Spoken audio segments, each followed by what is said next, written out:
पर ना जैम को और ना ही लैला को उन दोनों को नींद नहीं आ रही होती। जैम लैला से कहता है कि तुम्हें नींद नहीं आ रही, हम कहीं चलते हैं। पहले तो लैला जैम को अपने इतना करीब देखकर एकदम उसको झड़कना शुरू कर देती है और कहती चुप करके सो जाओ। लेकिन बाद में उसको खुद को नींद नहीं आती है, वो बाहर निकल के आ जाती है। तो जैम भी उसके पीछे पीछे आ जाता है और फिर बाहर सेब का दरख्त देखकर लैला उस पे से 2 सेब उतारती है और एक सेब अच्छे से साफ करके जैम को देती है। उसे कहती है कि खा लो, क्योंकि मैं जब भी परेशान या जब भी मुझे कुछ समझ नहीं आ रहा होता अपनी ज़िंदगी में कि क्या होने वाला है, तब मैं एक एप्पल लेती हूँ और उसको खाना शुरू कर देती हूँ। और जब तक मैं ये एप्पल ख़त्म नहीं कर लेती, उससे पहले तक मेरी ज़िंदगी के तमाम मसाइल में सोच लेती हूँ कि मुझे आगे क्या करना है। और इसी तरह ये एप्पल मुझे मदद देता है ये सोचने में कि मुझे आगे क्या करना चाहिए। और यही वजह है कि मैं इस टाइम बैठ के सेब खा रही हूँ। तुम भी यही क्या करो, इससे यकीन जानो बहुत मदद मिलती है। जैम लैला को देख रहा होता है, इतने में उससे कहता है कि लैला तुम ये सब कैसे करोगी, यानी 17 को तुम रेस्टोरेंट खोलोगी और ये नामुमकिन नज़र आ रहा है। हमारे पास ना कोई फैसिलिटी है, ना ही तुम्हारा रेस्टोरेंट अभी चलना शुरू हुआ है, तुम ऐसा कैसे करोगी। मुझे लगता है कि तुम्हें 17 से आगे डेट कर लेनी चाहिए, कम से कम तुम्हारे पास टाइम तो हो ये सब कुछ करने के लिए। तुम अकेली क्या क्या करोगी।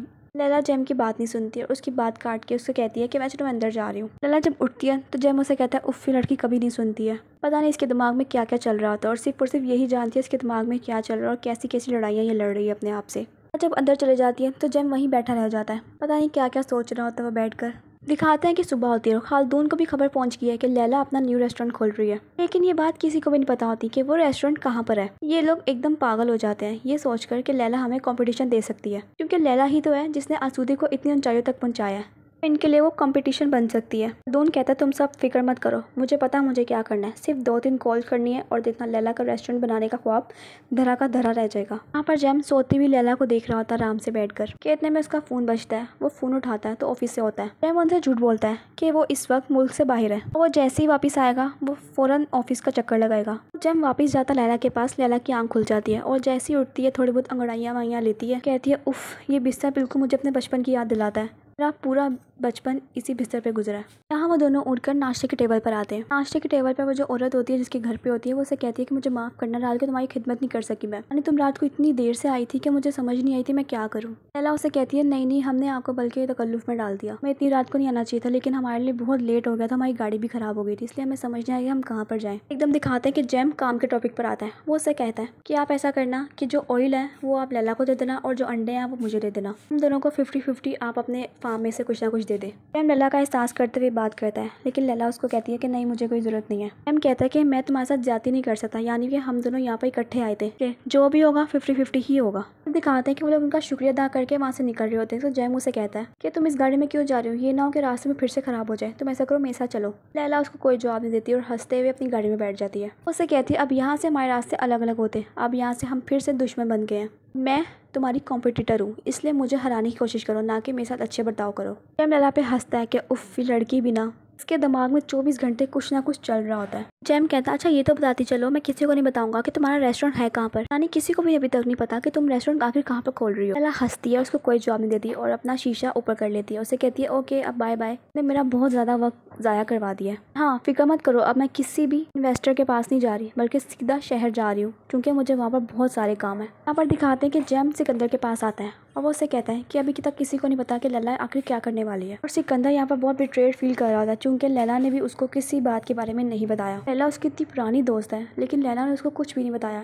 जैसे उसने दूसरों को भी नहीं बताया। इसलिए वो सोच रहा है कि आखिर लैला आखिर क्या करेगी आगे और अपने रेस्टोरेंट के लिए आखिर वो कौन सा शेफ चुनेगी। क्योंकि सिकंदर कहता है कि अगर लैला मुझे एक दफ़ा कहती ना कि तुम मेरे साथ मेरे रेस्टोरेंट पे आओ तो मैं चला जाता, क्योंकि मैं यहाँ पर भी लैला की वजह से ही आया था। लैला ही है जो मुझे यहाँ पर लेकर आई थी। लैला ने मुझे कुछ भी नहीं कहा और हाँ मुझे लगता है कि लैला एक आदमी के पास जाएगी और अगर लैला उस आदमी के पास चलेगी तो मेरी और लैला की जंग शुरू हो जाएगी, क्योंकि लैला और मुझे वो आदमी बिल्कुल नहीं पसंद और अगर लैला उसके पास जाती है तो ये मेरी और लैला की लड़ाई शुरू हो जाएगी इस बात पे। हाँ मैं अभी तक देख रहा हूँ कि आखिर लैला आगे करने क्या वाली है। आई होप कि लैला जो करने वाली है और जो मैं सोच रहा हूँ ऐसा कुछ भी ना हो।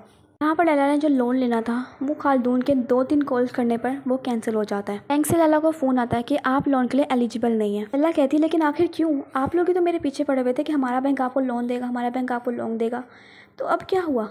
बैंक वाला जो आदमी होता है वो उससे कहता है कि क्योंकि आपके नाम पे कोई प्रॉपर्टी नहीं है और आपका ये न्यू बिजनेस है, ना ही आपके नाम की प्रॉपर्टी है, ना ही कोई घर, ना ही कुछ, तो हम आपको लोन कैसे दे सकते हैं? किसकी गारंटी पे आपको लोन दे? या तो अगर आपके पास कोई गारंटियर हो जो आपकी गारंटी दे सकता हो, आपके पास तो वो भी नहीं है, तो हम आपको कैसे लोन दे सकते हैं? यहाँ पर लैला पहुंच चुकी है किसी और इन्वेस्टर के पास। लैला उनके पास पहुंचे तो उन लोगों को पहले से पता होता है कि लैला को कितने पैसे चाहिए, कब तक चाहिए, और उन्हें रेस्टोरेंट खोल लिया क्योंकि उन्होंने पहले से सारी स्टडी कर रखी होती है लैला के बारे में और लैला के क्या काम करती है और क्या करने वाली है उसके बारे में। आदमी कहता है कि हम जो है आपके ऊपर इन्वेस्ट करने के लिए तैयार हैं क्योंकि हम जानते हैं आपने सौदे को कितनी ऊंचाइयों पे पहुंचा दिया है। हम जानते हैं कि आप इस रेस्टोरेंट को भी बहुत ऊंचाइयों पे पहुंचा देंगी, लेकिन आपको कुछ शराइत है जो हमारी पूरी करनी होगी। अगर तो आपको वो शराइत पूरी कर लेंगी तो हम आपको लोन देने के लिए तैयार हैं। वो लोग लैला से कहते हैं हम आपसे 30% प्रॉफिट चाहते हैं ताकि हमारा बैंक या हम जो भी काम करते हैं हम आपको पैसे दे सकें। पहले तो घबरा जाती है कि इतना ज़्यादा लोन मैं कैसे दे सकती हूँ, यानी इतना %। फिर लैला के पास आगे कोई और चारा नहीं होता तो लैला उसकी बात मान जाती है और लैला को उसी टाइम पैसे मिल जाते हैं।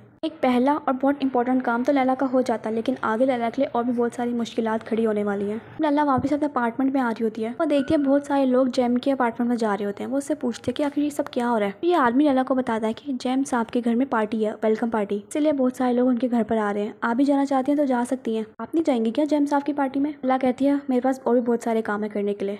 आते हैं कि रात को लैला को बिल्कुल नींद नहीं आ रही होती है उस शोर शराबे की वजह से। में उसको पता लगता है कि उसके घर पे कोई आया है। फटाफट उठती है, तैयार श्यार होती है। उसको पता है कि जैम आया होगा, इसलिए वो बड़ा तैयार श्यार होकर ना दरवाज़ा खोलती है। दरवाज़ा खोलते साथ ही बोलना शुरू कर देती है मैंने कोई कंप्लेन नहीं की, हमारे जो ऊपर वाले रहते हैं ना उन्होंने तुम्हारी कंप्लेन की होगी क्योंकि मैं तो बड़े अच्छे से आराम से शो में सो रही थी, तो कोई प्रॉब्लम नहीं थी। आखिर मुझे प्रॉब्लम हो भी कह सकती है, मैंने कोई कंप्लेन नहीं की। आखिर तुम उनके पास जाओ ऊपर वाले अपार्टमेंट में और उनसे जाके बात करो कि आप लोगों ने कंप्लेन क्यों की है। मैं उसको देखता रहता हूँ, कहती तुम क्या बोलना चाह रही हो, आखिर तुम बोल क्या रही हो, मुझे कुछ समझ नहीं आ रही लैला। और मैंने कोई कंप्लेन नहीं की और ना ही मैं कोई कंप्लेन के बारे में बात करने आया हूँ। हाँ मुझे तो लगा शायद तुम किसी कंप्लेन की वजह से आए हो, मैं तो यही समझी थी, मुझे क्या पता तुम किस काम के लिए आए हो।